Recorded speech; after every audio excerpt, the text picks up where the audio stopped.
अस्सलाम वालेकुम। कैसे हैं आप सब लोग? मुझे उम्मीद है कि आप सब लोग खैरियत से होंगे। गर्मियों में हमारा बस यही दिल करता है कि हम ठंडा ठंडा शरबत पिएं। आज मैं आपको ऐसे शरबत की रेसिपी बता रही हूँ जो गर्मियों में अगर आप इस रोज़ पिएंगे तो इसके फ़ायदे भी होंगे और साथ में ठंडक भी देगा, रिफ़्रेशिंग भी है। इस शरबत के बहुत से फ़ायदे हैं और जो इंग्रेडिएंट्स इसमें यूज़ होंगे वो आसानी से घर पर मिल जाते हैं। तो जल्दी से बनाना स्टार्ट करते हैं। 10 मिनट में यह शरबत बनकर तैयार हो जाएगा। तो जो चीज़ें यूज़ होंगी वो मैं आपको बता देती हूँ। आधा कप मैं इसमें पुदीने के पत्ते यूज़ कर रही हूँ। फ्रेश पुदीना है, ये मैंने खुद घर में ही उगाया हुआ है।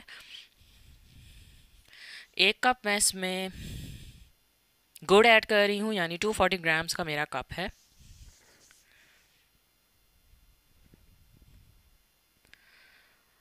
एक पीस मैंने अदरक का यूज़ किया है और मैंने उसे बारीक स्लाइस में काट के डाला है।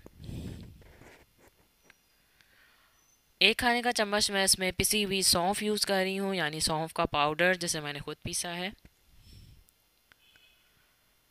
आधा चाय का चम्मच मैं इसमें काला नमक यूज़ कर रही हूँ। 3 खाने के चम्मच नींबू का रस ऐड कर रही हूँ। और अब मैं इसमें 1 कप पानी ऐड कर रही हूँ। और पानी ऐड करके मैं इसे एक पेस्ट, स्मूथ सा पेस्ट बना लूँगी, यानी पीस के इसे पेस्ट सा बना लूँगी।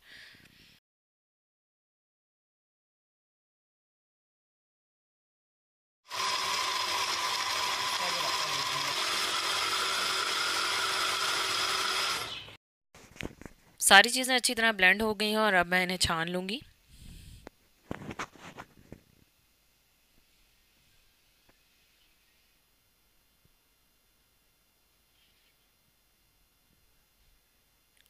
अच्छी तरह मैंने छान लिया है। अब मैं इसमें 3 कप पानी ऐड कर रही हूँ। पहले मैंने 1 कप पानी ऐड किया था और अब मैं 3 कप पानी ऐड कर रही हूँ।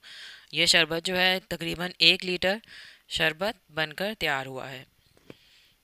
अब मैं इसमें तुख्मलंगा ऐड कर रही हूँ, 5 खाने के चम्मच। आप लोगों को जितना पसंद हो आप लोग उतना ऐड कर सकते हैं। तुख्मलंगा को पहले मैंने पानी में भिगो लिया था। तुख्मलंगा मैंने ऐड कर दिया है और अब मैं इसमें आइस क्यूब्स ऐड करूँगी। आपको जितना ठंडा पसंद हो आप लोग उतनी आइस क्यूब्स ऐड कर सकते हैं। शरबत तैयार हो गया है। अब मैं इसे सर्विंग ग्लास में डाल रही हूँ।